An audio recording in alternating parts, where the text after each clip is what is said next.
systems also. Can you hear me well if I speak like this? Yes. Okay. Thank you very much.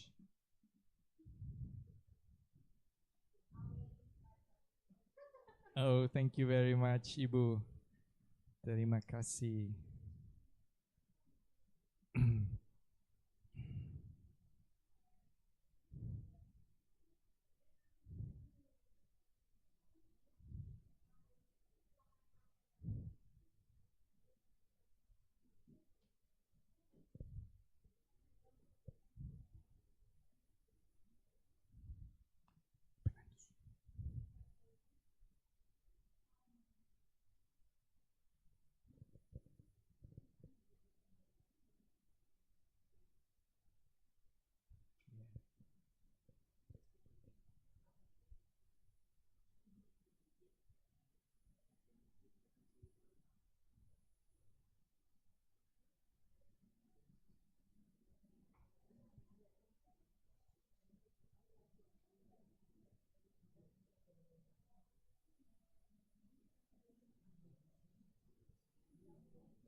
Welcome, sister.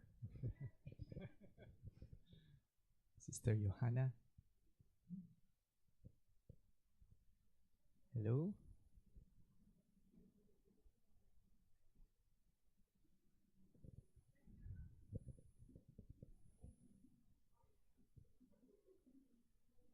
So I guess while we're waiting to start, we will be ready, I think, soon.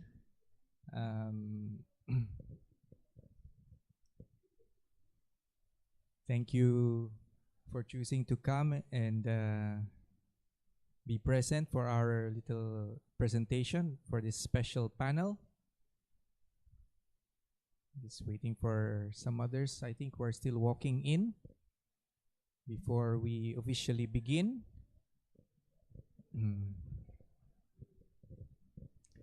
Welcome, Ibu.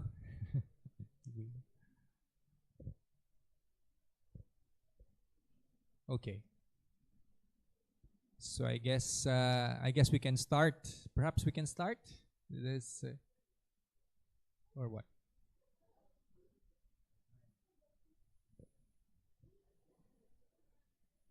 Anyway, I hope you enjoyed the early part of the morning as I did. Very interesting discussions today, especially on bioethics. No, the UNESCO is involved as well. No, I myself am a science practitioner, so this is something very interesting to me.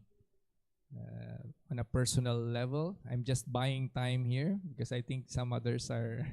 I'm just while we're waiting. Okay, so we wait a little bit, just a few more seconds before we begin. So we ask, in the meantime, a good idea maybe to ask our speakers, those who are present, at least to come and at least be seen. All right. I know we are projecting your faces, your beautiful faces already on our screen, but it's different to see you in person, right? I would just like to inform. Please come in. Okay. Thank you. Yes. Yes. Okay. Okay, so Ibu will open the session for us. Okay.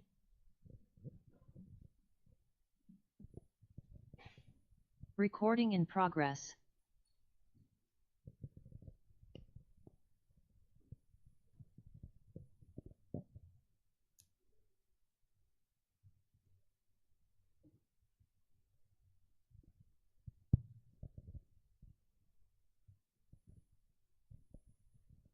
Good afternoon, everyone. How are you? Okay. Today, in this session, we will have Focolare movement to talk about Focolare on spirituality of unity for a shared humanity, the contribution of religions for common space in society. And the discussion will lead by Mr. Paul Sagara, and we will listen to the presentation of Ms. Sri Savitri Octavianti from Intelligence Studies, ICRS, UGM, and also she is a member of Focolare Movement. And then Ms. Crescencia Gabijan, Focolare Movement, India, Philippines. And also Mr. Lawrence Chong, Group CEO of Consulus. He will be joined with us virtually in Zoom. And on this occasion, we will have 1 hour and 30 minutes. So we can end this discussion at 2 o'clock. So without further ado, Mr. Paul Sagara, the time is yours. So, I want to get this right. Excuse me. Assalamualaikum warahmatullahi wabarakatuh. Salam sejahtera, Om Swastiastu, Nama Budaya Salam Kebajikan. Good afternoon to everyone. My name is Paul Sagara, as was introduced. I am not Indonesian, I'm Filipino. And I'm tasked to moderate and also to present the speakers for this afternoon session. I would also like to apologize on behalf of our third speaker who just messaged me a while back that unfortunately he will not be able to connect with us today. So his name is Lawrence Chong, and I will give a profile of him. Instead, he has sent a video recording. And later on, using social media, we will see how we can relay your questions, if there are any, to be directed at him. Okay, because he is actually giving a keynote speech right at this moment in another big conference in Singapore. It just so happened that he was given the schedule, so our apologies from his behalf. Okay, so our speakers, before I introduce them one by one, their professional background, maybe also just to say a little bit more on a personal level, these three personalities, Ms. Crescencia Gabijan, Ms. Savitri, and Lawrence are members of the Focolare movement who are also from of different levels of commitment or branches within the Focolare movement. Okay, so they respond to a particular calling, but try to live the spirituality that the movement promotes and lives all over the world. Okay, so before we begin, we will give you a short, very short 3-minute video to introduce what Focolare is about. It will be, there will be English subtitles, but it will be in Bahasa Indonesia so that it's better understood. Okay, so thank you, Mas Bibi, for sharing. Yes, the video, yes.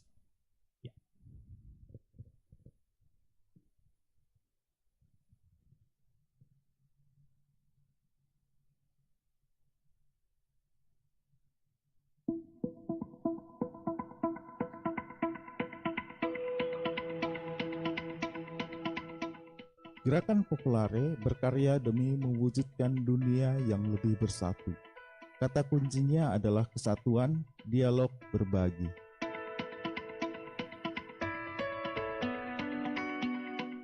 Mencari apa yang menyatukan dan bukan apa yang memisahkan. Gerakan ini dimulai pada Perang Dunia Kedua. Kiara Lubih dan rekan pertamanya ingin membantu mewujudkan doa Yesus kepada Bapa supaya semua menjadi satu.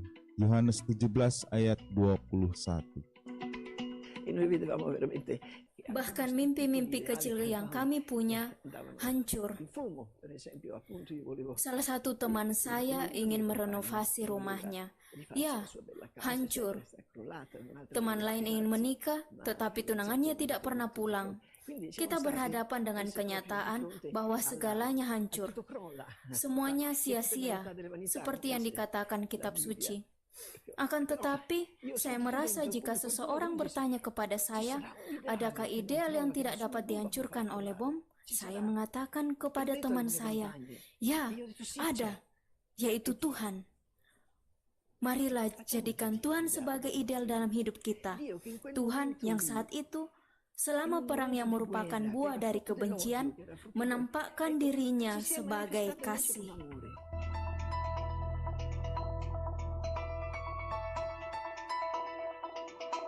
Kasih memiliki konsekuensi praktis. Gaya hidup yang menyatukan orang-orang dan individu dari segala usia dan kepercayaan. Orang-orang disatukan oleh keinginan untuk membangun jembatan, membuat dunia yang berbeda menjadi seperti satu keluarga lagi. Focolare diartikan sebagai rumah dengan kehangatan keluarga.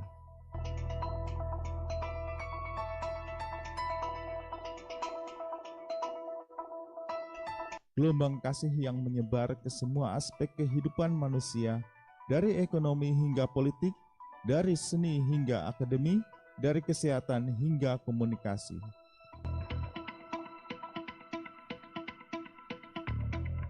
Gerakan Focolare hadir di 182 negara, 5 benua dengan pusat di 87 negara.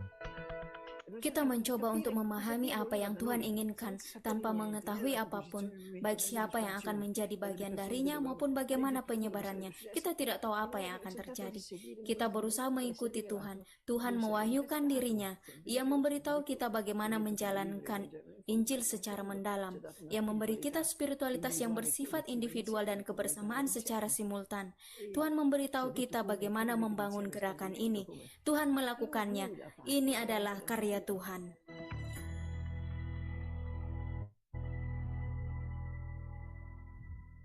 Alright, thank you, Mas Bibi, for that introduction, a very brief introduction.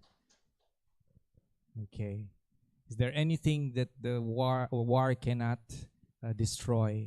And Chiara Lubick, the founders of the Focolare, answers, it is God. And it's something also that we share with Indonesia. No? The Pancasila states that we believe in one God.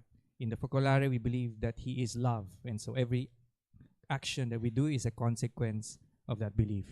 So, without further ado, I will introduce now the first speaker.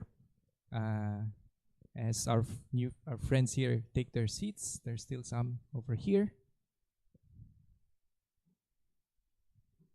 Okay, next slide. So, Sri Sapitri Octavianti, her full name, or Safi, has worked professionally for 16 years, teaching English and giving training on hospitality service for staff and interns in the hotel industries in Yogyakarta. She studied English literature and tourism studies for bachelor and master's degree, where she focused her writings on social and cultural aspects in society. Her active participation as a committed member of the Focolare movement in Indonesia encourages her to pursue a doctorate program with Indonesian Consortium for Religious Studies, ICRS, and to concretely promote dialogue of life among people of different religions. Her research interest is in the concept of building one human family, which allows people to live their callings in their own environment accordingly and engage with people of different backgrounds. Safi is also interested in women leadership, religious formation, human rights and humanity, as well as interreligious dialogue. So, I give you Safi. Okay, thank you, Paul. Thank you so much. And then thank you for having me here. Especially I'm happy that we meet after lunch. It means that you are full of energy. And then I'm looking forward to be able to share what I have prepare about Focolare. As you know, as mentioned also by both Maida and also Paul, that this Focolare, the big theme is we want to see this spirituality of unity for a shared humanity, which is a contribution of religions for common space in society. But my focus will be, I'm going to talk about what we live as a member of Focolare, that we call as the art of loving. And then we think this as a way to build one human family. So as you can see that here we are the Focolare members. We live the spirituality first and mostly by loving first and to always love to each other until there is reciprocity, until there is mutual love, one people to another from the other side, which is inspired firstly by the gospel. The first Focolare Center in Indonesia, it's actually started in 2004 in Medan, and then in Jogja we have two centers, the Women Focolare and also the Men Focolare. And then the humanitarian projects of Focolare Indonesia actually started when there was a tsunami that hit Aceh in 2004, and also the earthquake in Bantul in 2006. And the Focolare members try to put into practice the spirituality which is inspired by the gospel, and then they start to make dialogue with other people eventually, which enabled them to reach out to the needs of the people that it needs during this disaster relief periods of time. And then this actually what Focolare wants to aim is to make people as a family, which is unity. This is the main goal of Focolare. And then if we see that how actually we understand usually when there is religious leaders, they have this articulatory labor, what we call some things that attract the followers to follow them. And then this is what actually it's said by you see that I don't want to really talk about the concept so that you won't be confused, but for Ismail Alata said that when there is articulate labor conducted by the religious leaders, they actually attract people to follow their leads. And then this is what Chiara Lubich later you can see on the right side, that Chiara Lubich as the leader is initiate and also give the thoughts about loving, which is be the first to love, to care for one another, ready to love everyone, and then to love each other as Jesus, because this is inspired by the gospel, and to love your neighbor, the other people, as yourself, as in making yourself one with the others. It means when the people around you are happy, then you are also happy, and then when they are sad or in suffering, they also feel their burden. Okay, and my research is actually talking about the interpretative approach, because I want to see the interpretations of the Focolare members in seeing this art of loving and then try to put it into their practice. So I interview some of our members in Indonesia, which actually really they live in Medan, Batam, Yogyakarta, Jakarta, and also Atambua and other cities. Like me, I'm from Solo. There is no Focolare member and community there, but luckily it's very close, Jogja to Solo, so mostly I come to Jogja to live the spirituality together with people in Jogja. And then through the interview also I get many supporting materials, internal documentations that is archived from when Focolare here in 2004 until up to now. Okay, are you still following me? I'm not speaking too fast, right? Okay, so here is my findings about how the art of loving is practiced by the Focolare members, but most importantly through their dialogues with the people around them. Especially I'm going to, the next two slides will be talking about the projects, humanitarian projects, social programs that the Focolare did to the response of tsunami in Aceh, and also because of there are quite a number of children affected by tsunami. Some of them are adopted in distance by some families in Medan. So these two will be talking about this. So if you see that one, here's the photos of the programs. Using the funds from the actions for the United World of Focolare, for the Southeast Asian disaster, Focolare helped the center with the center in Medan and also the youth volunteers. They provide nutrition and also schooling fee for 400 children of Aceh and Nias. If you can see there in the middle photo, there are projects also developed to help the fishermen who have problems with their broken boats and also fishing nets. Up to now, at that time, Focolare projects has helped more than 900 fishermen, and then also after exchanging some ideas, they also know what they actually needs, these local people of Aceh. And also we see that this being one, as you remember, there are 4 points, and then being one with the others is one of the point of the art of loving that they try to do during this practice in Aceh. And then the three in the bottom are the activities that is done by the social center called Sumber Harapan in Medan. This is inspired and also initiated by Focolare. As you can see here, actually the first one, as I said, it actually assisted children who are affected by tsunami. And then some also have education lessons helped by Focolare youth. And then also these relationships also help them in trying to see the daily needs that they have for the poor people that we want to help. And then the next one is happened in Bantul.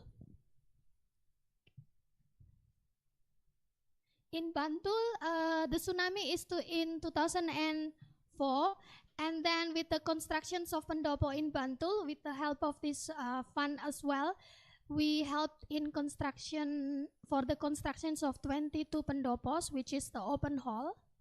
And then, as you can see in the middle is the map of the 22 pendopo.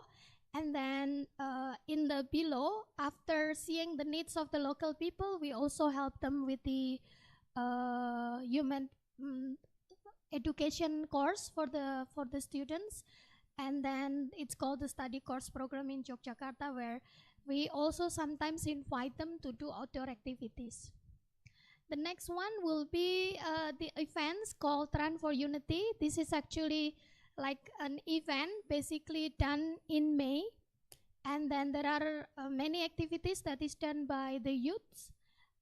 Sometimes we ride the bike together, and then there is a game for unity, if you can see, with some of the Muslim students who live in a boarding house pesantren in Klepu. At that time it was 2015. And in below you see we have some collaborations also with performance, music and dance with Jen Rosso. This is a musical band from Focolare. And then they visited Indonesia and then did concert in 5 countries in 2019. Okay, and the next one will be the Dare to Care. So if you see now, we go to the young people activities. There are a lot of things, and some of them are here, the young people. And then one of them, Dare to Care, is actually try to see how we, as a young people, can help others who are in need, and also even the nature. You see in the next, the bottom middle, in the up middle, this is the time when the young people, we go to see the nature, but also to pick up some garbage that we find in the river. And also some of the care for the nature, also we plant groundnuts in one of the Focolare members' land. And below, Dare to Care, young people in Jogja and in Medan, we once a month, we make a Dare to Care to give the package meal for the homeless. So if you want to join us, you are welcome, because we need a lot of hands to help. Yeah, you can contact Angela for that matter. Okay, the next one. Beside the young people activities and also humanity projects, we also dealing with dialogue, not only interreligious dialogue, but basically dialogue with people. The first one is dialogue of the theological discourse.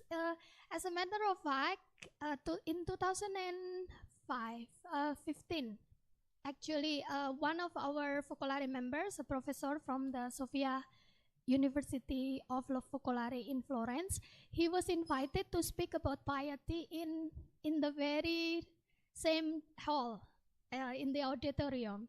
So it was like 8 years ago, I guess. And then not long ago, recently in May, our president and co-president, Margaret and Jesus, we had a collaborations with ICRS and also IAIN Sunan Kalijaga to have sessions with the Muslim students, and then we had also answering and questions sessions to talk about dialogue in a more academic level. And if you see, we also have some dialogue with religious leaders. We got the chance to meet some of the religious leaders in Jakarta, and also in many religious backgrounds, also in Jakarta, in collaborations with University of Atmajaya in Jakarta. Okay, the next one. So we see that from these experiences, we try to live these 4 points of the art of loving, and then what Focolare members we try to believe, try to renew, and then transform the people around us also in the spirit of unity. So that's why we get to have these many various movements and then projects to be able to achieve this goal of one human family and unity. And then through this practicing the art of loving, the Focolare members try to participate actively to perform this concrete way of dialogue, and then to be able to practice the art of loving despite any religious differences and also other divisions.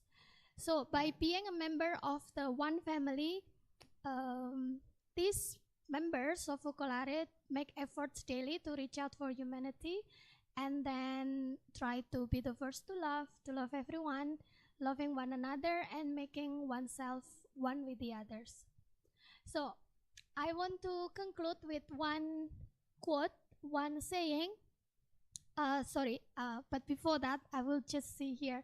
So Chiara Lubich actually encouraged the members to always care for humanity, and then to strive for universal solidarity. But of course, we cannot just be in a class or just talked about it. So we try to, Chiara Lubich tried to encourage the members to be actively participate in every just simple gesture that we can try by doing the art of love until it becomes reciprocity, it becomes reciprocal. So I think I can just go to the what Chiara Lubich, our founder, always invite us. We live in a world that has truly become a village, complex and new, but nevertheless a village. Humankind today is like a small group living together. Therefore, fraternity is what is needed today. But how can we make it flourish? Thank you so much. I will stop here. Wow. Thank you, Safi. You were precisely 15 minutes on the dot. Thank you. Don't know how you managed that. Thank you for enlightening us all on the basic principle by which Focolare operates through the art of loving. So, we proceed with the next speaker, and then later on we will all together, once we've heard all the speeches, we can go to the questions and answer as per normal. I'm going to introduce the next speaker right now. Her name is Crescencia Gabijan. He's a co-national of mine. We're both Filipinos, and from the Philippines, Dr. Gabijan has been staying also in the last several years. She is an alumna of the Pontifical University of the Lateran in Rome, with a pioneering research in Swiss philosopher and theologian Hans Urs von Balthasar. An expert of comparative and studies of Asian philosophies, religions, and cultures, she worked for the Focolare School for Dialogue with Oriental Religions, established by Chiara Lubich herself in Tagaytay City in the Philippines in 1982. She collaborated with several offices of the Federation of Asian Bishops' Conferences and was involved in the Asian Conference of Religions for Peace, Philippines. She was appointed by Pope John Paul II and Pope Benedict XVI as a member of the Pontifical Council for the Laity from 2002 up to 2012, representing the Philippines. At present, she is connected with the Graduate School of the University of Santo Tomas in Manila and the St. Alphonsus Theological and Mission Institute, affiliated with Ateneo de Davao University in the southern island of Mindanao. So, I present to you Ms. Cres Gabijan. Time is yours. Thank you so much. Is it okay, this volume? Good afternoon to everyone. My paper is entitled Reciprocity, since the main theme of our conference is about ethics. So I would like to delve into the specific ethos of the Focolare movement, which is reciprocity, and as a multi-religious approach to contemporary integration processes today. First slide. Okay. So on screen, you will see that due to time constraint, I will deal only of a few involvements we have in the Philippines, Thailand, and Vietnam. Reciprocity is a beacon that creates relationships, builds trust, strengthens the capacity of peoples and communities for mutual giving. It means getting to know each other, listening to one another, understanding one's needs, identifying each person's potential, and looking together for the best paths to change. So through these few selected social projects of the movement in the Philippines, Thailand, and Vietnam, I would like to try to show how reciprocity between the giver and the receiver brings about authentic social deliverance. It can also be a roadmap for multi-religious collaboration for a more human integration process for displaced people today that can be caused by war, violence, disasters, both natural and man-made disasters. So in 1968, we started off with trying to give livelihood for two young talented wood carvers from the northern part of the Philippines. There was, you can see an elderly one. He is an Italian Focolarino who was a master carpenter, and he started a small carpentry shop. In 1989, with a financial grant from an Italian NGO, a modern facility was built in a bigger area, which was inaugurated by then the late President Corazon Aquino. In 1995, the government awarded a certificate of recognition for non-formal education for a training program. In 1997, the government's office, TESDA, for technical education and skills, approved that it was a community-based training program in furniture carpentry. So as of last year, we have graduated 288 youth skilled carpenters, and as a move to help the families of these employees to have a home of their own, it established the Monte Chiara Housing Project that is now a home to 45 employees. An example of reciprocity is the story of Eddie. He belonged to the first batch of graduates in 1993. In all these 30 years he has worked there, he was touched by the love he received besides the financial help and the education for his children. So as a team leader of this carpentry training program, he takes care of the new trainees under him. Above all, he tries to listen, to understand them as they face the challenges of their new job and personal lives. Next, please. In response to the national crisis in 1983, triggered by political situation in the Philippines, Bukas Palad Foundation was established in one of the most depressed areas of Manila. Its motto is, freely we receive, freely we give, from the gospel according to Matthew. And later on, other Bukas Palad branches were established in different parts of the Philippines. Just to keep you time, I will just showcase to you the specific features of each of these branches. And screen, you will see that the different programs, production program, learning center, nutrition program, health and wellness consultations that they are doing in Manila. This year marks the 40th anniversary of its foundation, and one of its testimonials was given by Dr. Serafin Arviola, who will see his photo on the extreme right. He is now director of the Philippine Normal University Center for Transformative Education, and he pioneered the UNESCO clubs in the Philippines. He said, I quote, "What I do now is still part of what I have learned from Bukas Palad. It has not only given me financial help, but I also learned how to care for my neighbor with an open hand, to serve with an open heart without expecting any return," unquote. Then in 1985, a branch was, next slide please, was established in Tagaytay City. Maybe you have heard about the eruption of the Taal volcano in January 2020. So it's there where the center is located. It was established in the little town of Gospel Witness for Asia by our foundress in January 1982. When the Taal volcano erupted, of course, hundreds of thousands of people had to evacuate, and they lost their job, which was mainly fishing. So the Bukas Palad Tagaytay branch adopted 2 communities near the lake, providing scholarships for more than 60 children. And to reciprocate, the scholars and their parents help in the quarterly cleanup of the coastal areas around the Taal volcano lake, besides cleaning their own communities. And they also help, at that time, we were required to use face shields, 2,500, which were distributed in different hospitals, clinics nearby. And they also made eco bricks from the collected trash of junk food, aluminum wrappers, and other kinds of plastics. And some of these were used as riprap material to prevent soil erosion. Next, please. In 1987, a branch was established in the Visayas, in the middle part of the Philippines, in Cebu.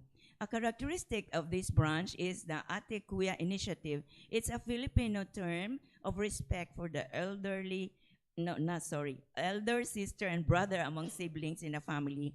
So therefore, you can see that higher level student takes charge of a younger student facing academic difficulties. One of these is Jessie Lu. She was formerly a beneficiary since elementary. She obtained She obtained an MA degree in guidance and counseling, and she offers free services to the center for all those who need. And a housing project was begun in 2006, and it has now 23 units.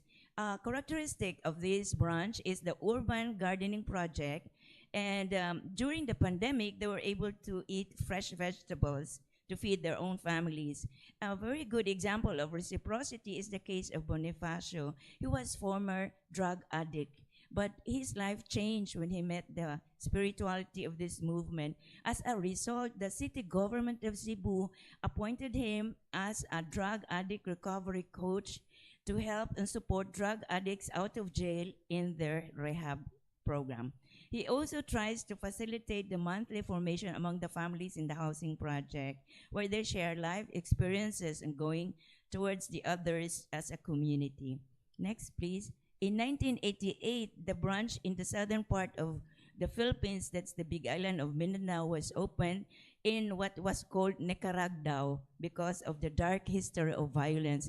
They told me nobody dared to enter that area because you get killed. So that is where we chose to stay to serve the others. One of his graduates, you will see, Jeremy Mika. Since 2019, she volunteered as a kindergarten teacher in this branch. And then we have young nursing student, Satria, and she has been with us for 7 years now, and she told us she never felt discriminated by her for her religion. She said, they have never judged us. They always made us feel that we belong to the same family and that we are one. During summer, she offers her services as ate to some children who have difficulties. And in this branch in Mindanao, the priorities are care for the environment and family life. And to tap this, some renowned colleges in the city have chosen Bukas Pala Davao as their partner for internship program of their social work students. Next, please. In 2000, the branch in La Union, that is in, I think, half part of Luzon, there was a group of Focolare youth who spent their weekends playing games and giving tutorial classes to poor kids around them. Their dream was to have a center for these kids and to help those who were poor. And soon, not long, a financial help arrived and a housing project was begun with 7 units given to the poorest families in the area. A former scholar of the center became a civil engineer through the help that he received, and so he decided to sponsor the education of another poor child. And another one finished a degree in social work, and she offered to be the social worker in the center. Next, please. How much time do I have? Oh, it's okay. Another is Pag-asa Social Center Foundation that is located near Taal Volcano also. It was established in 97 because although it's a tourist spot, Tagaytay City is also a haven for those who want to have greener pastures for their families. So after the eruption of the Taal volcano in 2020 and during the pandemic also, they started off community pantry, and their motto was give what you can, take what you need. So it's free. You are free to get what you want, but be sure that it is really what you need. So the others also will benefit from it.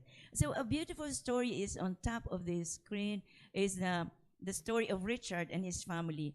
Just a week before the eruption of the Taal volcano, they had planted 15,000 pineapple plants, and they were looking forward to have more money for the education of the children.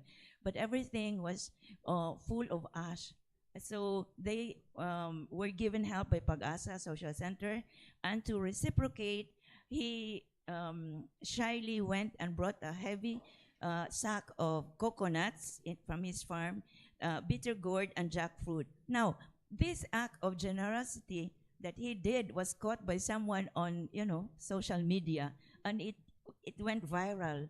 So many people asked help from Pag-asa thinking that they had plenty possibilities, and this triggered the desire to have what they called Happing Community Pantry that was held in 7 different areas outside Tagaytay.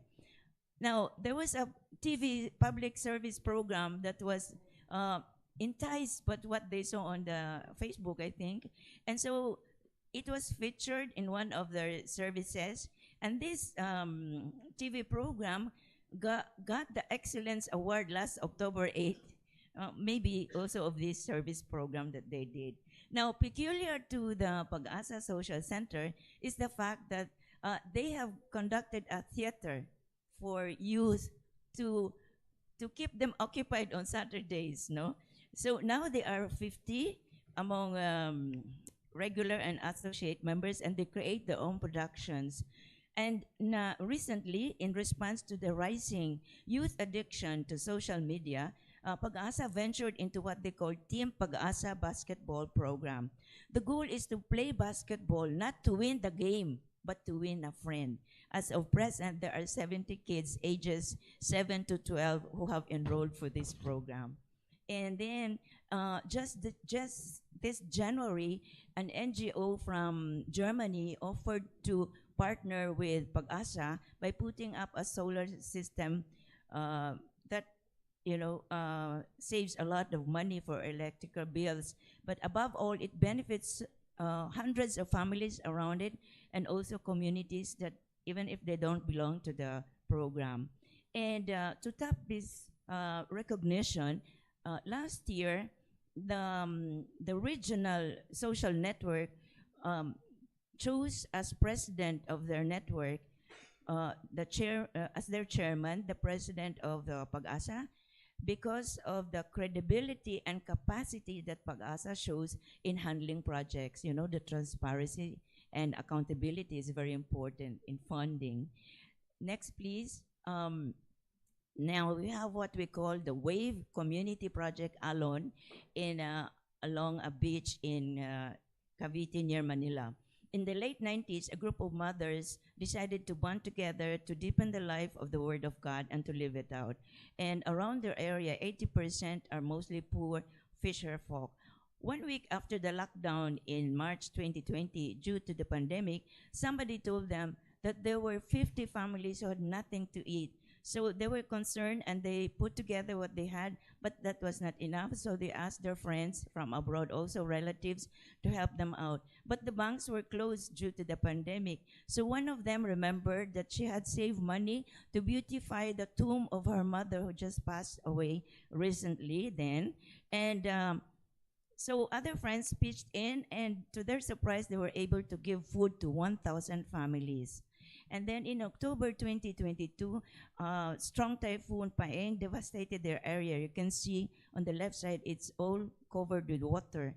And there was one family on the extreme right, you will see, they were living, the Bornales, they were living in a fishing boat, and that was very great risk for the family. So together, the neighbors, in the spirit of Filipino solidarity, bayanihan, and some sponsors, they were able to build a small house, but safe for the family. To reciprocate, they receive every month 10 kilos of rice. So they share to someone who is living alone. And they also keep the littoral area clean to avoid, flooding again. Now, these efforts of theirs were caught by a national TV program, and they were interviewed, and it was featured on April 8th this year, and this inspired many people to help others too. Next slide, please. We have a housing project on a 1 hectare piece of land that was donated to the Focolare in 2008.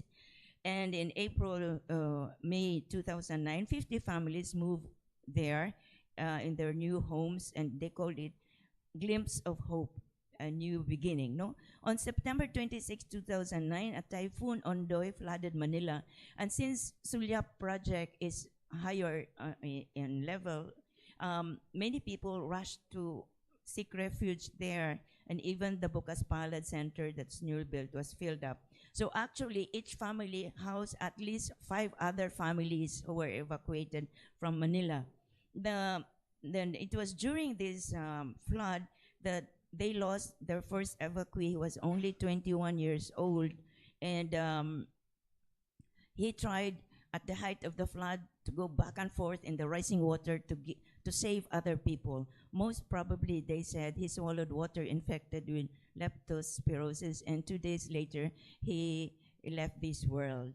Now, after their harrowing experience, a group of youth, mothers, and fathers were given counseling by the Ateneo de Manila University so that they could help also psychologically the people they were helping physically at that time. Now, these experiences transformed their family, their community. From being simply neighbors, they became a caring community to one another.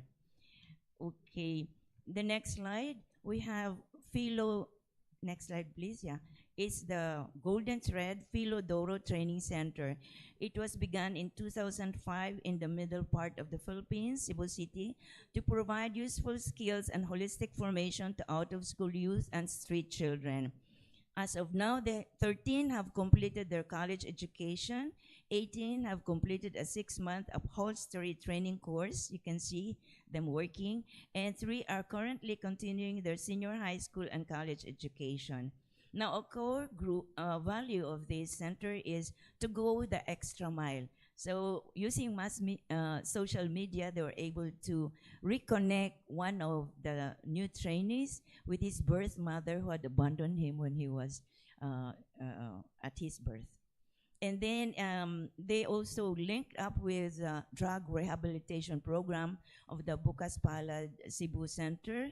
And because of this, 18 participants completed a 3-month training, and one of them was eventually employed by Philodoro. And in this way, from drug addiction, he changed his life according to the gospel. In August 2015, the British Council Philippines published a study entitled A Review of Social Enterprise Activity in the Philippines, and Philodoro, their center, was chosen as one of the 14 social enterprises that is on publication. And then one pioneering activity in the whole country is what we call the SINAG, Ray of the Sun Hospital Volunteers Foundation. After the EDSA Peaceful Revolution in the Philippines, the two top health officers of the country saw the pitiful situation of government hospitals. So they challenged a group of 11 women they knew to do something.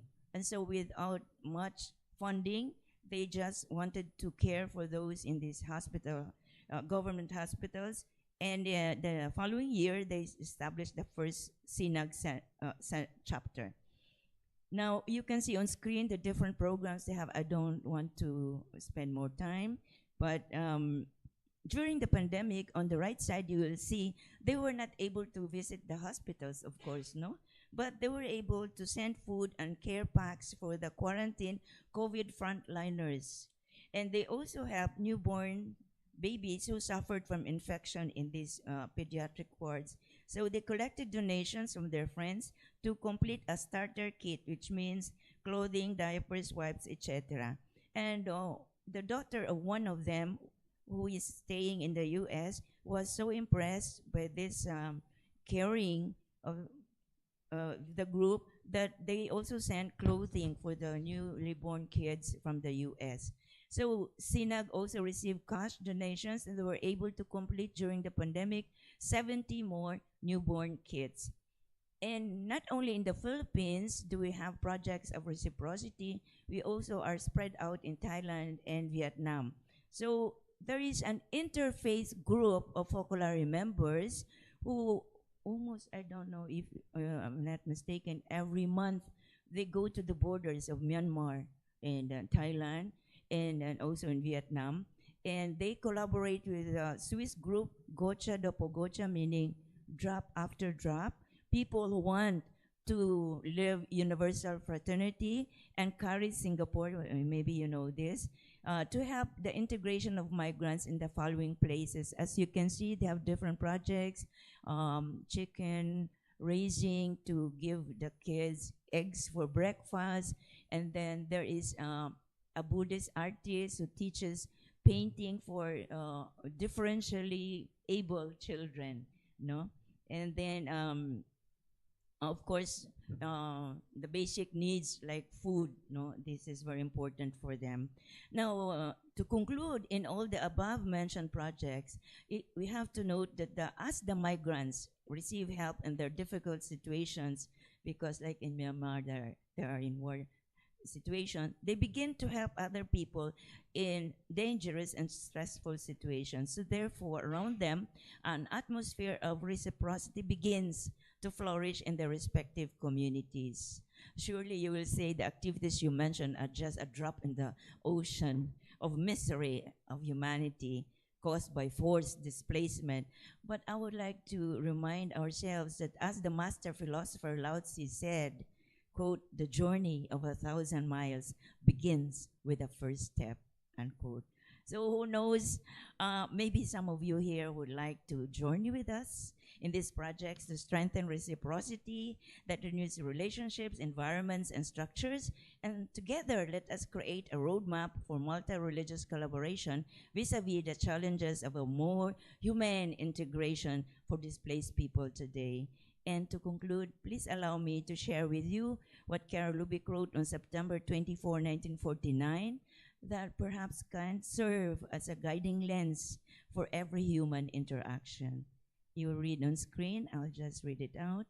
the person next to me was created as a gift to me, for me, and I was created as a gift for the person next to me. On earth, all stands in a relationship of love with all, each thing with each thing.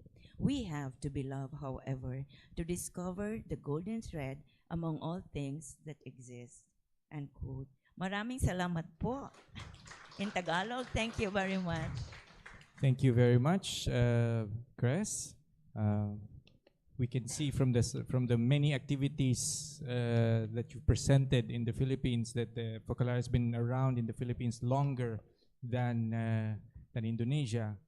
But one thing I see that's very common is that by rendering concrete this idea of loving in the methodology that you presented, this creates this is a ground for reciprocity to happen, and to borrow a term that you used, drop by drop creates ripples and reaches who knows where else. So good afternoon, dear friends at UGM. My Wait. name is Lawrence Chong. Okay. Already, even though okay, so I was mentioning earlier, the next speaker unfortunately is not able to be present even online at this moment because he's presently giving a keynote speech elsewhere. Instead, he has very kindly sent a video of his presentation, which we know will end in exactly 20 minutes. Okay, and after that, we will proceed to the questions and answers. Okay, but before that, let me introduce Mr. Lawrence Chong with the first the slide.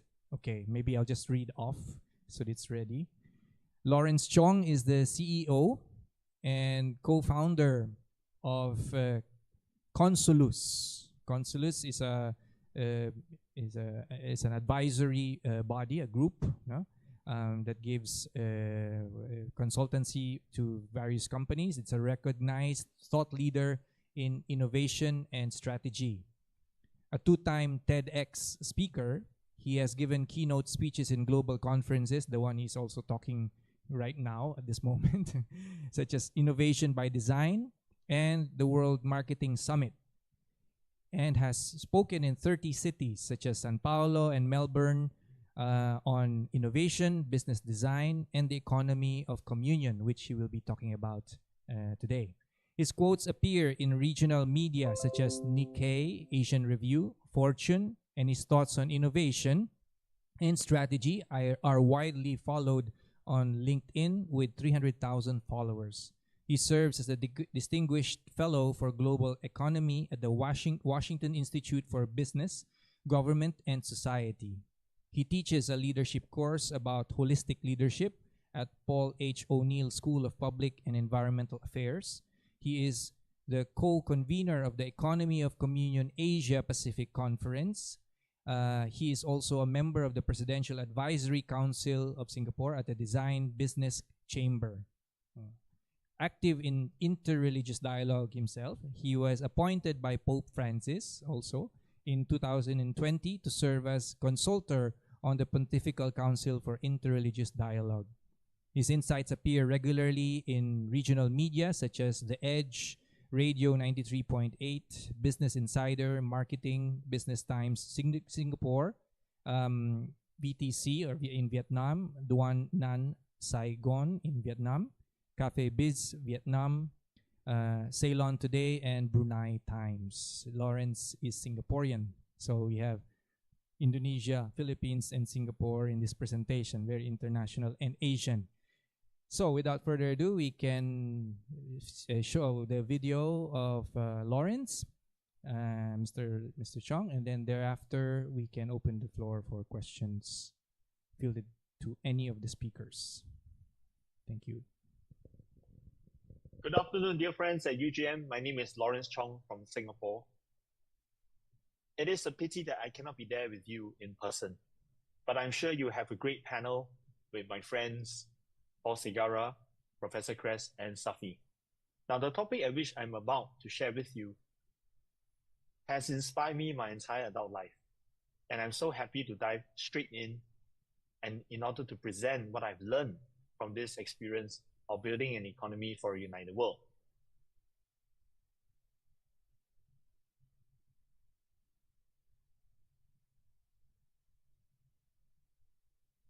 This entire experience comes from those who work together with me in Consulars, a company that I founded almost 19 years ago, in which we believe that our work can impact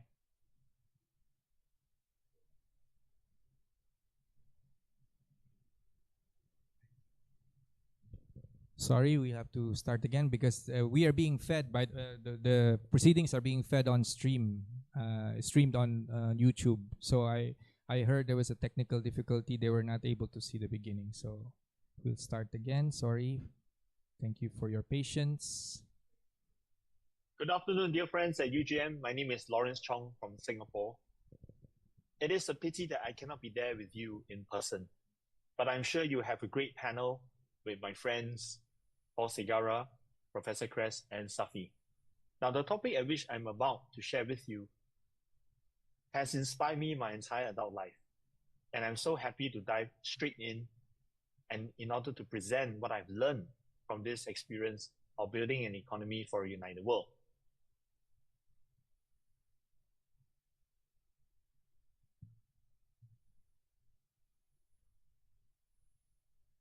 This entire experience comes from those who work together with me in Consulars, a company that I founded almost 19 years ago, in which we believe that our work can impact and shape a better world.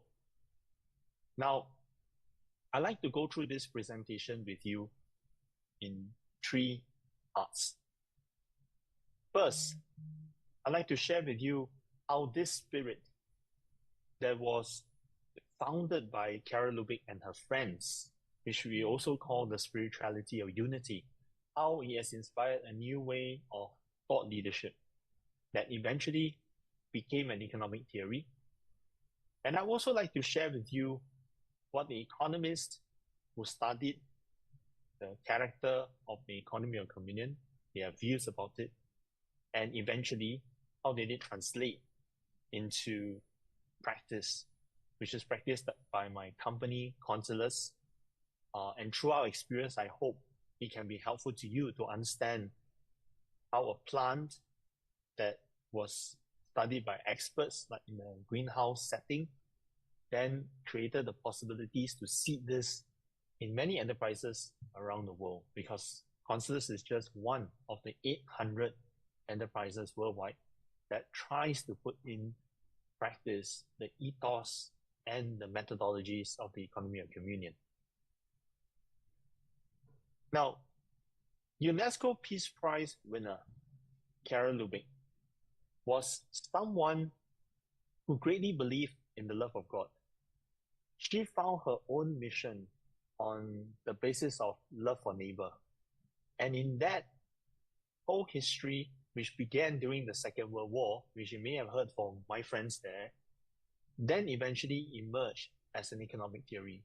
This is what makes this presentation worth listening to. Now, when I was a youth from Singapore, I did not really understand that a whole gospel or even a spirituality can be applied in a very concrete way in the economy. So when I met the spirituality of unity, and I understood that more than just living a life of good values, I can also make something good out of it. I can impact the world. And this is what I've been doing with my colleagues in Consulars around the world. So just to sum up, this is a summary of my abstract, that it goes from the foundational spirit of the spirituality of unity, how it then gets translated into an economic theory, and how as Consulars, the company I founded, practice it so that it can be useful for you as a gift. Now, a few years ago at Consulars, because we are a global change by design consultancy, as in our work is to create methodologies, change processes in order to impact a better world. And we do this through companies, leadership transformation, smart city transformation, so on and so forth. We decided to also analyze and find a way to enable more people to share in the good practices of the economy of communion. So we created this methodology that has since been presented in Creighton University in the US, Fordham University as well, and at other forum. And this year, we have also applied this methodology to another economy of communion enterprise in Africa. That company is in regenerative agriculture. And so in this presentation, I like to, go in depth into this, what I call the 7 aspects. And with each one, I will explain further so that it will be a more concrete instrument for you to appreciate what is the economy of communion and what does it mean for you? What does it mean for an enterprise, a study that you may want to undertake if you're inspired by this, like us. Now, given the last major financial crisis, ever since then, many economists, many experts have argued that it is timely now to change the current economic system. Reason being that the current system is no longer enabling fair inclusion and growth for everyone. So here you have Jeffrey Sachs saying that there needs to be a sizable government investment in social services in order to transform the economy to be more fair, productive, and environmentally friendly. But this is not something that we can do alone. We need to do it together. The other thing is that the approach of applying human or spiritual values to the economy as a form of social inclusion is not a new idea. In fact, from Adam Smith, widely known as the father of modern-day capitalism, his own recognition of the role of God and spiritual values in shaping what we call virtuous human behavior is helpful to understand how that can result in a virtuous economy. Then, of course, a number of us will be familiar with the practice of the zakat, because in Islam, there is this principle to ask the believers of Islam to give away 2.5% wealth for the poor. And that has been an excellent example of care for the least and those in need. Then in the Middle Ages, Christian monasteries became the earlier foundations of modern capitalism because they were tilling the land, they were, implementing, agriculture at scale, and they were, giving life to entire towns. So a lot of economic models and prototypes did flow from a spiritual religious principle. And this particular presentation covers one aspect of how a particular spiritual thought has also created another approach for economic application. So I'd like to dive deep into these 7 aspects. And in each of the aspects, I will start from the inspiration from Kara-Lubick spirituality and how it was then studied by economists, and then how we applied it in Consulus. Now, the first one, and many of us will be familiar with this. Any company needs to have a goal premise. Now, for the Focolare movement, and actually Focolare is a nickname because when the girls, they were obviously Christians inspired by the Bible, and they were hiding in the arid shelters during the Second World War. And reading the passages of the Bible, there is a passage to say, love your neighbor. And they ask, who is my neighbor? And with that understanding in a very concrete form, these girls did not leave the city. They stayed in the city and they started gathering whatever they have. And also people started to get to know that they were doing this. They started to give them whatever they have in excess so that they put together this bundle, which the girls called communion of goods. And this then helped many people in need. Now, this started during the Second World War, and it is because of this,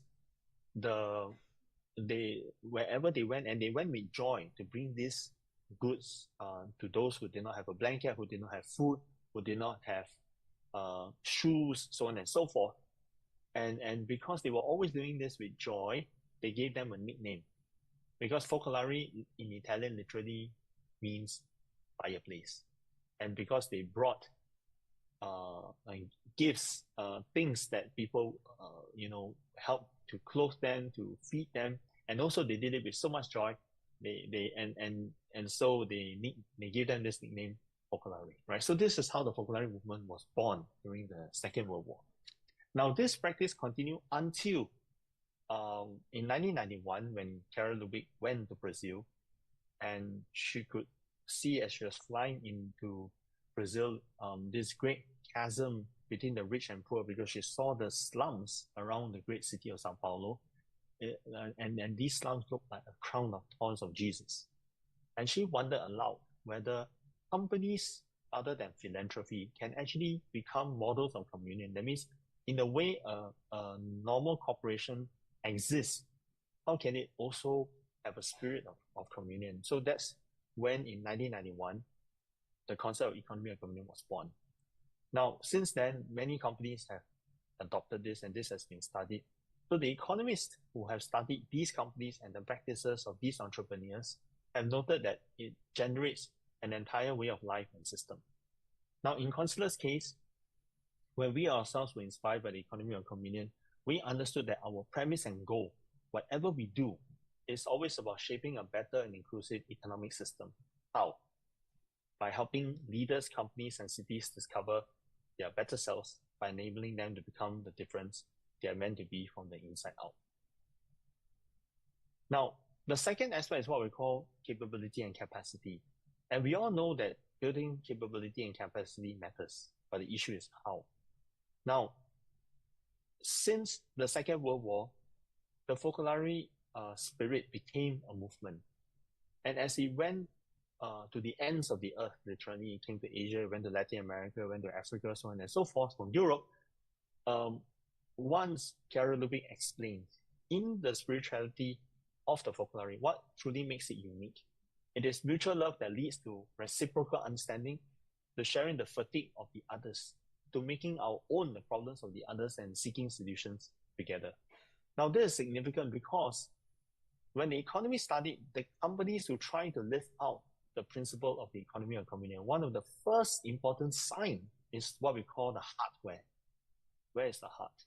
How are people living, right? And they found that it has to have a culture of unity, right? In which all human activity in that workplace, from the social, political, and economic, up to the cultural and spiritual ones, are in sync. It's always to prefer unity. That means you cannot be an economy of communion if you don't seek to want to build bridges with others, if you don't want to build bridges within the company itself. So even when people studied consulars, and we have this Professor Paulo Frizzi, he presented a paper about consulars. He noted that beyond just a consultancy, beyond just providing services, the key to the entire process is how to make sure that both spiritual, organizational core values, there is a balance. And there's a balance which results in holistic and personal values. So in consulars, for example, we acknowledge the presence of religions and those without religion. This is important. It's part of human identity. And this is how we share in each other's richness. Then the next part is what we call supply chain. Again, this is something that a number of us are very familiar with. In the case of the inspiration of the Focolare spirituality, as the movement grew and grew, Carol Lubick had this idea of creating little towns inspired by the spirituality of unity. And these little towns became known as the City of Mary, right? Because in Christian spirituality, Mary is this welcoming person, always open to everyone. So these little towns became known as City of Mary. Now, as the economists studied the economy of communion, they also recognized that as part of the journey of the economy of communion since 1991, Carol Lubick also founded this concept of industrial parks.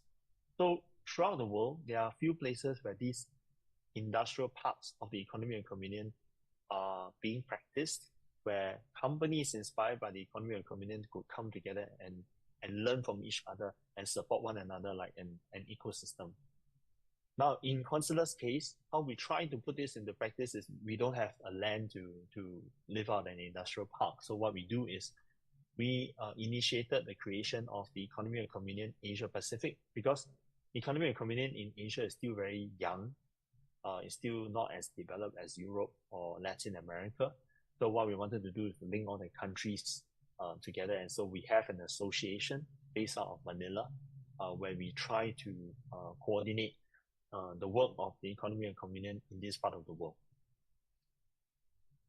Then you have co-innovation. Now, it is critical to note that the economy of communion is an innovative methodology of organizing an enterprise. Now, as after several decades, Carol Lubick, in terms of the spirituality, understood that the spiritual unity generates a new way of understanding in society, economy, and faith. So in 1990, there was this setup of what we call Abba School, School of the Father. Why? It is a center of interdisciplinary study made up of 30 experts in order to understand, since the many decades where the spirituality of unity have gone to the ends of the earth, what has been its impact in economics, politics, so on and so forth. In fact, Carol Lubick herself received 20 over doctorates from many universities across Europe, Latin America, and Asia, recognizing that her thought and the Focolare spirit has inspired new ways of building unity across different fields. Now, based on the economic theory study, one professor noted that at the heart of the economy of communion is this idea of gifting. It's not just material gifting, but also giving information, ideas, attention, care, kindness, and so forth. And all these are very important foundational environments for innovation to thrive. In the case of Consulars, our work is interdisciplinary because we talk about finance, human resource, experience design, and we always have experts of wide-ranging expertise. You have placemaking, architecture, master planning, so on and so forth. So it is always about a school of learning so that mutual sharing of ideas and expertise is done. But again, they can only be done on the basis of a culture of unity. Then ultimately, when you are part of a movement that calls itself the economy of communion, we have to be able to impact the economy at large. So it is significant that in the founding of the economy of communion in 1991, Carol Lubick said about this one-third group, the first one-third of the profits should be returned to the enterprise for growth. The second one-third of the profit should be for the poor, while the third one-third, and this is the fascinating part, is for the formation of new persons so that society will be in favor of a culture of communion. Now, for the economic theory side, over the years, there has been many other associations linked to the economy of communion. What we shared earlier about the economy of communion Asia Pacific is one. And there are other associations in North America, in Brazil. MPCOM is one of the largest association. And all these associations, including ours, have one thing in common. We do a lot of promotion of study and to help people understand how to influence the economy at large. In Italy as well, in Sofia University Institute that is linked to the Focolare, there's also this course called Civil Economy, where we discuss at length practices and ideas of the economy of community and how it can be applied in terms of policy and entrepreneurship in society. For Consular, since 2005, how we have lived up to this to impact the economy at large is we have this conference called Shape the World, and eventually became Shape the World Summit. So since then, we have used this platform to introduce different ideas, ethos, practices of the economy of communion, and we have gathered 5,000 leaders over the years to develop ideas for the common good. Now, you can't have a business that talks about communion if you don't create structures or opportunities to allow shared ownership. So the Focolare movement, from a spirituality point of view, is a very young movement by the standards of the Catholic Church. It's only about 80 years versus 2,000 years of the Catholic Church. So it has gone through several levels of approval by the Catholic Church and has been approved since the 1960s. Now, in terms of the economic theory, the economists who studied the EFC enterprises always noted that the companies that are involved in the economy of communion, while they pursue corporate social responsibility, they also try to create shared value. They always aim towards shared ownership for their different stakeholders and also society at large. Now, in the case of Consular, since 2009, we have been governed by a constitution. We state how the company should be run, practiced in terms of values, and then inspired by the economy of convenience, how that shapes ownership and economic life. Now, lastly, there can be no economy of convenience if we do not impact the local communities where we belong. So one of the characteristics of the Focolare movement is that when it went to 180 nations, it also nurtured and uplifted strong local communities. Now, in many cases, these communities are not necessarily Christian or even members of the Focolare. That's a very important point. These communities are not Focolare communities. They are influenced and inspired by Focolare, but they serve everyone. For example, in the Philippines, when the Focolare exported the idea of the economy of convenience to Asia, especially there have been many different social projects that came up to meet, for example, housing issue, poverty issue, so on and so forth. For consulars, we decided for our own 1/3, we won't just give money. We want to give time. We want to be involved in social impact projects. So there are a number of projects that consulars is involved in globally. One in particular is with this group that serves families whose parents have been incarcerated or imprisoned. And we have been working with them on their transformation in order to help them increase their capacity to do more. Now, this has been a very short presentation. If you like, next year in June, we will have Shape the World Summit, where we will talk about the economy of convenience. And I hope to welcome all of you to Singapore in June, on the 20th to the 21st of June. I hope this has been useful for you, and I really look forward to seeing you in person, given at the next nearest opportunity. All right. We will thank Lawrence on your behalf later on. Who would have thought that a simple idea as loving, putting the neighbor first could give rise to a new idea, a new economy? Of course, even though many things have already been done and the economy of communion has already spread to many companies, it's how it will progress remains to be seen. And as Lawrence points out, it depends on the communities that adopt the basic principles, starting with the art of loving, starting with reciprocity as well. So, without further ado, we can go right into the questions and answers. We have very little time, unfortunately. So, I would propose to accept 2 questions first. We can start from those who are joining us for the first time, perhaps. Yes. And then if you are just like to ask, yes, to keep your question short. And if you are directing the question to Lawrence, that you give me permission to record you and send it to his WhatsApp. And he said that he will answer as soon as possible. Then I'm going to have to ask your number if you do. Yeah. Yes, please state your name and affiliation.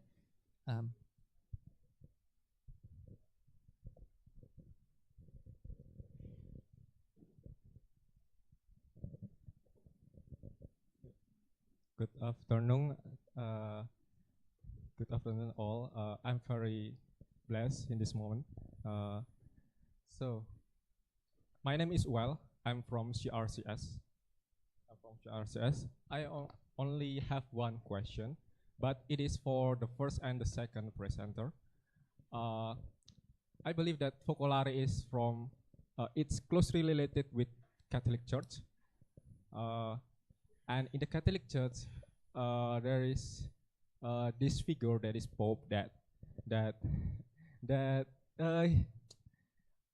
in the Catholic there is 3 fundamentals teaching. That is magisterium, the Pope teaching, the tradition, and the other one is the Bible.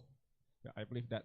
And Focolare movement, I see that it is the movement that from the ground, from the people, not from the church itself. So my question is how you understood your positionality as the movement, as because for example, like in 2022, Pope said that LGBTQ is danger ideology, in 2022, and I believe is all of these Catholic people say yes to that, then there is a limit how you to care other, because someone with queer belief, queer identity will not be accepted fully in the Catholic Church. So I just want to ask how you try to manage this, negotiate between the Catholic and this social phenomenon, maybe in LGBTQ in queer. Thank you. Thank you so much for your question. Just to let you know, I think you were updated also that just last month we had this global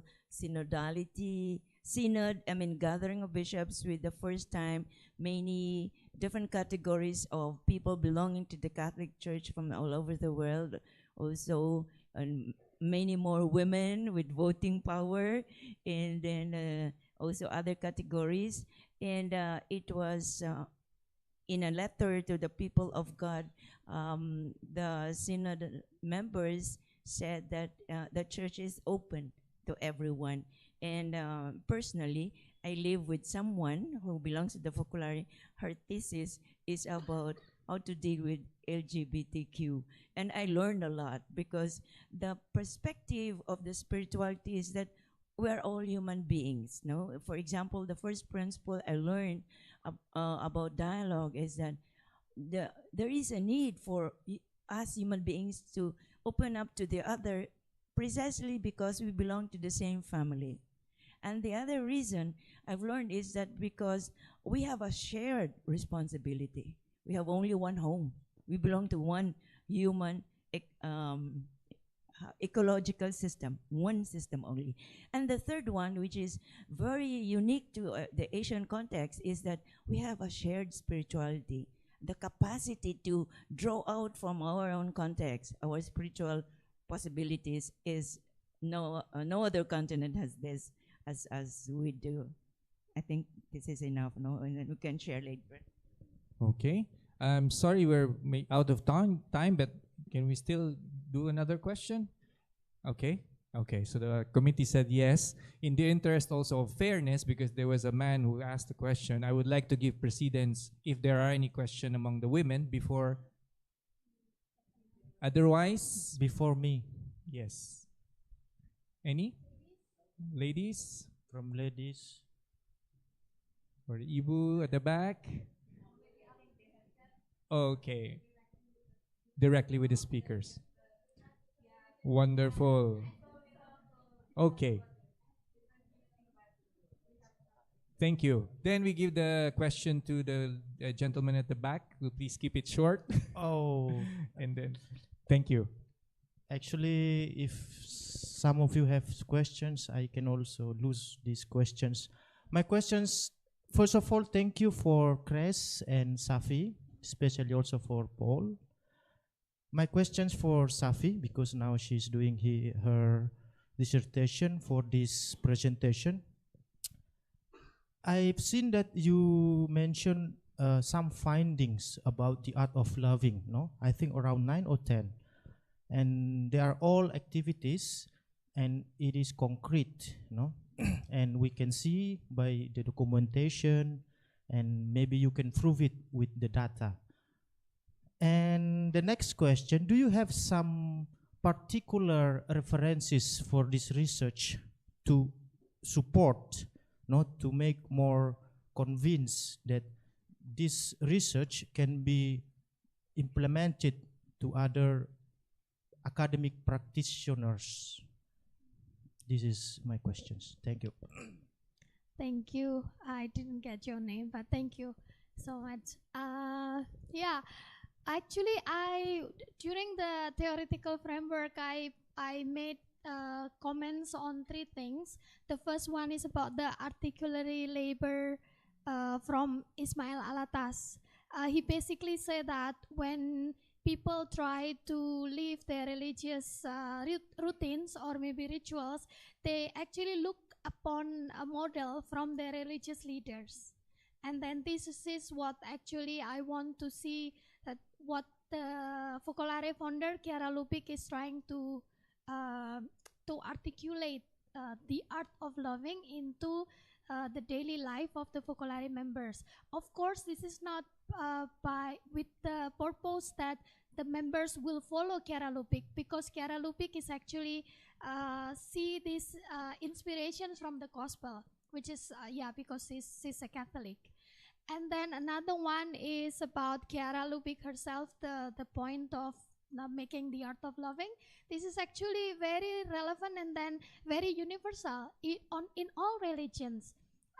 That's why I didn't really say it in the religious dialogue. It's all about religions, because as you can see, not from my experience, from the interviews that I had with the Focolare members in Indonesia, but also what you can see with Crash sharing through the experiences in the Philippines, that regardless of the religions and also the economic, social, political status, we, like what you already know, first is to love and then to care what the others need in the present moment at that time. So the next one that is I didn't mention because I was running out of time. It's about the interreligious dialogue in the sense of the Franz vision. I put that he said that through religions, actually this interreligious dialogue is actually can be built because of the let's see, can you show it again? Is it possible? That you can see from the things that is repeated during the habits, and then also all the things that you done because of the things that you believe and then you try to achieve. I don't know if that answering the questions, but the second question will be, is there any data that you get? I feel that the photos speak for themselves, but it's true. I actually interviewed 22 people, the Focolare members. You see from Franz Weisens here, the interreligious studies, because I talked about the dialogue of life concretely between the members, among the members, and also with people outside the members. So this is between religions and also the intercultural perspective. So I mentioned about the interpretations of the art of loving.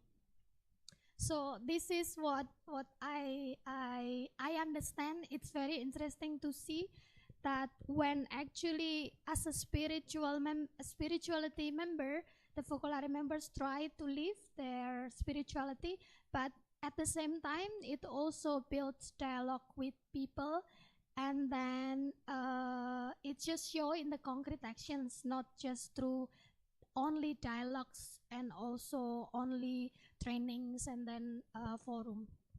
Thank you. Thank you very much, Safi, and thank you for your questions. Just to sum up this day, we started off talking about the art of loving as a methodology of transformation, something that can also make ripples and become reciprocal, and could actually also give rise to perhaps new and revolutionary economic systems. But to borrow a term by Pope Francis, I guess, to sum up my reflections today, because we essentially centered around one thing, the action of love. No? We can love with the head, with our hands, and with our heart. And if we translate also what we believe into concrete practice, who knows how this world will change for the better. And I invite you, perhaps in your own little ways, when you go home, when you see your families, start with a small act. And maybe something great can come out of it as well. Thank you very much for this evening, for giving us the extra time, Ibu, and everyone here present. Thank you, Mr. Paul Sagara, for chairing this forum, and thank you for the participants. We apologize, we don't have much time to more discussion, so we can discuss with the speakers over the coffee and tea after this. Yeah, thank you, Mbak Safi, also Ibu Kres, and also for Mr. Lawrence for giving us insightful and thoughtful experiences that they have to this forum. And we will meet you again in the auditorium because we still have one more main session on ethical leadership and sustainable governance, and also the closing ceremony. So thank you and see you in the auditorium. Thank you.